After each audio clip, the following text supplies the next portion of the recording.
OBC हैं, OBC के घर में पैदा हुए इसलिए ओबीसी हैं, गवर्नमेंट हमको सर्टिफिकेट देती है इसलिए भी ओबीसी है।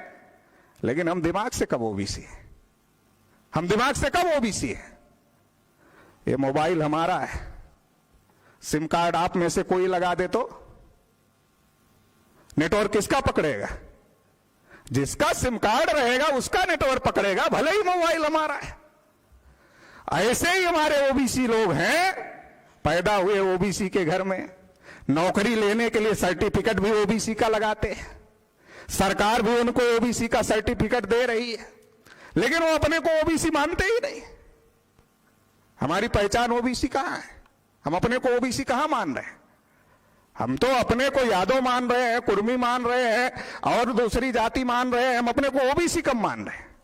अगर आप शेड्यूल कास्ट के आदमी को पूछो कि कौन हो, वो सबसे पहले कहता मैं शेड्यूल कास्ट हूं, एससी हूं। आप शेड्यूल ट्राइब के आदमी को पूछो आप कौन हो, सबसे पहले कहता मैं शेड्यूल ट्राइब हूं।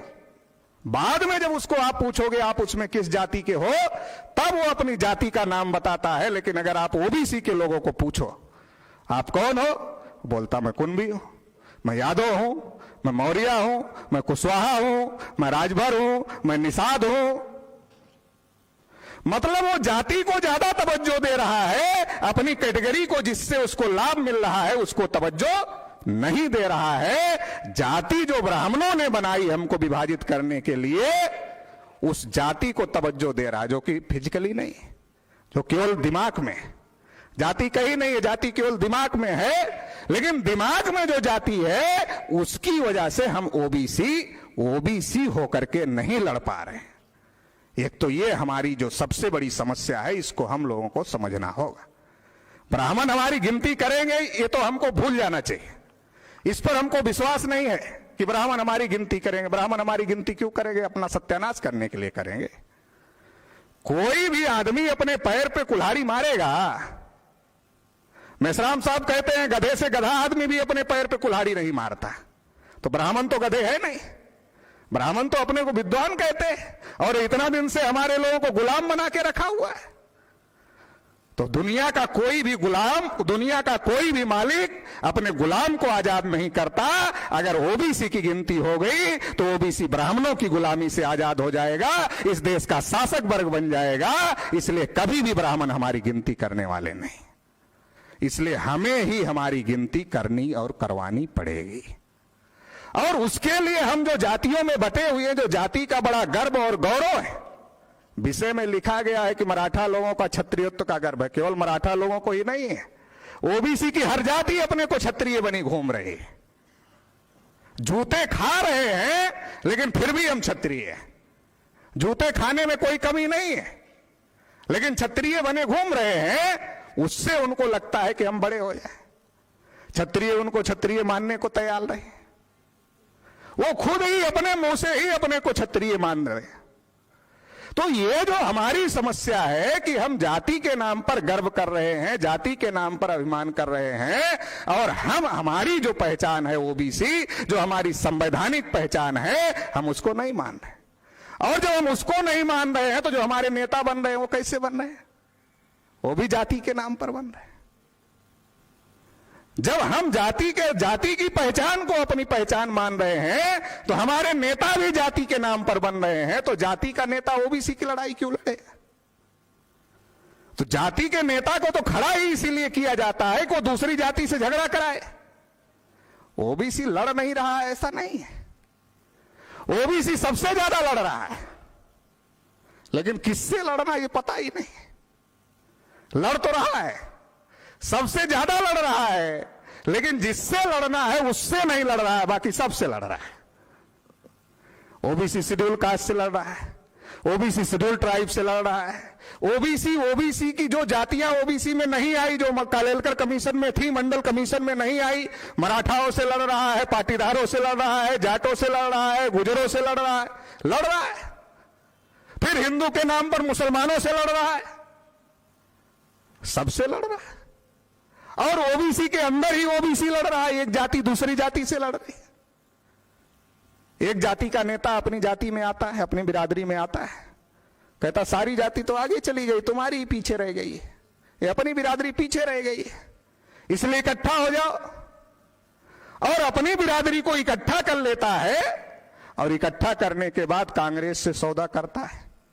कांग्रेस वाले कम देते हैं तो बीजेपी वालों से सौदा करता है कि हमारी जाति के इतने लोग हमारे पीछे हैं, कितना दोगे? तो सौदा कर लेता है तो तुम्हारी लड़ाई क्या लड़ेगा? जिसको तुम जाति के आधार पर नेता बना रहे हो वो तो सौदा कर रहा है तुम्हारा, तो तुम्हारी लड़ाई क्या लड़ेगा? वो तो तुम्हारी लड़ाई लड़ने वाला नहीं। ये जो जाति आधारित गिनती का मुद्दा है, ये ब्राह्मणों से ओबीसी को अलग करने का मुद्दा है। जो ब्राह्मण ओबीसी के साथ, ओबीसी को ब्राह्मण हिंदू के नाम पर लपेटे में लिए हुए है और हिंदू के नाम पर सारा समर्थन ओबीसी का ब्राह्मण ले रहा है, लेकिन जब फल लग रहा है तो फल में कोई हिस्सा नहीं दे रहा है। हिंदू के नाम पर समर्थन सारा ओबीसी का ब्राह्मण ले रहा है, लेकिन जब शासन सत्ता में जा रहा है तो सारा का सारा हिस्सा अकेले ही हड़प रहा है और ओबीसी को कुछ भी नहीं दे रहा है। लेकिन अगर जाति आधारित गिनती हो जाएगी तो ओबीसी जो हिंदू के नाम पर ब्राह्मणों के साथ जुटा हुआ है, ब्राह्मणों के खाते में जमा हुआ है, उसका अलग खाता खुल जाए। और जब ओबीसी का अलग खाता खुल जाएगा तो ब्राह्मण कमजोर हो जाएगा, अपने आप ही कमजोर हो जाए। ब्राह्मण अपने आप ही कमजोर हो जाएगा, तो इसलिए ब्राह्मण यह काम कभी भी करने वाला नहीं। जब जब ओबीसी के लोगों ने लड़ाई लड़ी ब्राह्मणों से, तब तब ब्राह्मणों का वर्चस्व खत्म हो गया। चाहे प्राचीन भारत में आप तथागत बुद्ध के आंदोलन की बात ले लो, या आप मध्यकालीन भारत में संतों का आंदोलन ले लो, या आप आधुनिक भारत में ज्योतिबा फूले, छत्रपति साहू महाराज, पेरियार, बाबा साहब अंबेडकर का मूवमेंट ले लो। जब भी पिछड़े वर्ग के लोग ब्राह्मणवाद के विरोध में खड़े हुए तो ब्राह्मणों की स्थिति बहुत ज्यादा खराब हो गई। या वर्तमान राजनीतिक परिदृश्य में ले लो, यूपी में पिछड़े वर्ग के लोग खड़े हुए, ब्राह्मणों की पार्टियां गायब हो गई थी। बिहार में पिछड़े वर्ग के लोग खड़े हुए, ब्राह्मणों की पार्टियां गायब हो गई थी। आपके महाराष्ट्र में खड़े हुए लोग तो ब्राह्मणों की पार्टियों की स्थिति खराब हो गई थी। तो ये जो ओबीसी है, ओबीसी ही ब्राह्मणों को ऑक्सीजन देने का काम कर रहा है, ओबीसी ही ब्राह्मणों को जिंदा रखने का काम कर रहा है। अगर ओबीसी की अलग गिनती हो गई तो जो ब्राह्मणों का वर्चस्व देश पर है, ये वर्चस्व खत्म हो जाए। लेकिन जो ब्राह्मणों के विरोध में जो आंदोलन चले, चाहे वो बुद्धिज्म का आंदोलन रहा हो, चाहे वो जैनिज्म का आंदोलन रहा हो, चाहे वो लिंगायतों का आंदोलन रहा हो, चाहे वो सिखिज्म का आंदोलन रहा हो, चाहे वो वारकरी संप्रदाय का आंदोलन रहा हो, ये सारे के सारे आंदोलन पिछड़े वर्ग के लोगों ने चलाए। लेकिन आज की तारीख में उसको एक एक अलग धर्म के नाम पर उसको अलग कर दिया गया है और ओबीसी उससे अलग है। और जो फूले साहू, अंबेडकर और पेरियार का आंदोलन चला,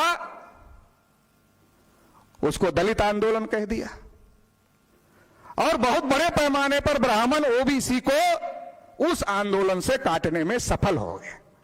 ये तो मैं धन्यवाद देना चाहता हूं माननीय मेश्राम साहब को, वामसेफ संगठन को धन्यवाद देना चाहता हूं कि जब सारे जितने भी अपने को अंबेडकरवादी संगठन कहने वाले लोग हैं, जितने भी अपने को दलित संगठन कहने वाले लोग हैं, उन सारे लोगों ने ब्राह्मणों की जो राजनीति थी, जो ब्राह्मणों का षड्यंत्र था, फूले साहू पेरियार के मूवमेंट का दलितकरण करना, जब वो दलितकरण कर रहे थे तो मेश्राम साहब लगातार घंटे घंटे भर ओबीसी के मुद्दों पर बोल रहे थे, ओबीसी के लोगों को जागृत करने का काम कर रहे थे।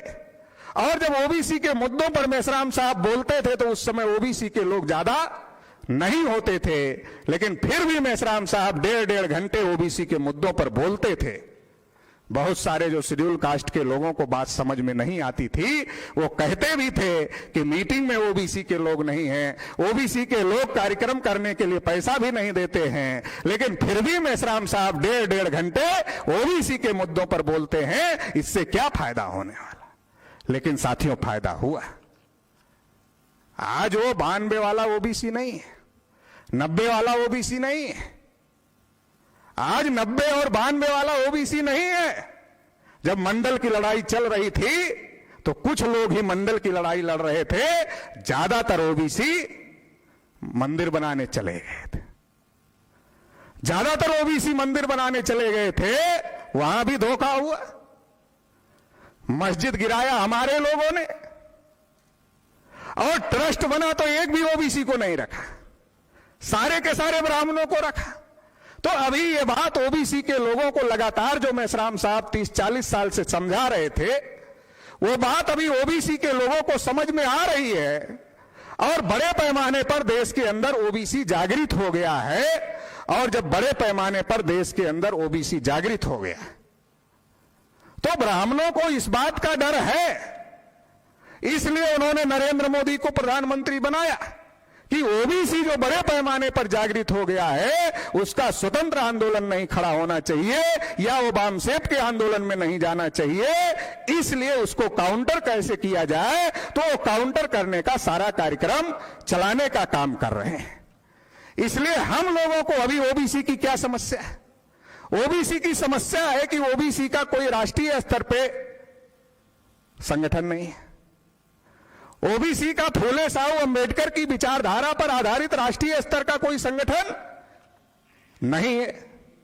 ओबीसी के पास कोई ऐसा नेतृत्व नहीं है कि जो ओबीसी के लोग जागृत हैं, उन जागृत ओबीसी के लोगों को भी लीड करे और तेजी से ओबीसी समाज के अंदर चेतना निर्माण करने का काम करे। इस तरीके का लीडरशिप और नेतृत्व का अभाव एक तो ये ओबीसी की सबसे बड़ी समस्या आज की तारीख में है। संगठन का अभाव ओबीसी की सबसे बड़ी समस्या आज की तारीख में है। मंडल कमीशन से जो लीडरशिप आई थी उभर करके, वो लीडरशिप तो खत्म हो गई। जिन लोगों ने 2011 में ओबीसी की गिनती का मुद्दा उठाया था, आज वो उठाने लायक है क्या? चाहे लालू प्रसाद यादव जी हो, जेल में हैं, मुलायम सिंह यादव जी हैं तो बोलने की स्थिति में नहीं है, रामविलास पासवान जी नहीं रहे, शरद यादव जी को हरा दिया गया, उनकी बेटी को भी हरा दिया गया और पार्लियामेंट में नहीं है, गोपीनाथ मुंडे जी की हत्या हो गई। तो 2011 में जिन लोगों ने ओबीसी की गिनती का मुद्दा पार्लियामेंट में उठाया था, जिन लोगों ने पार्लियामेंट को बंद करने का काम किया था, आज वो लोग भी उठाने की स्थिति में नहीं है। और जो नई जनरेशन है, एक तो उसको समझ नहीं, जो नए नेता हैं तमाम ओबीसी के, जिनको विरासत में चीजें मिली, उनको एक तो समझ नहीं है, और जो थोड़ा बहुत समझ है भी तो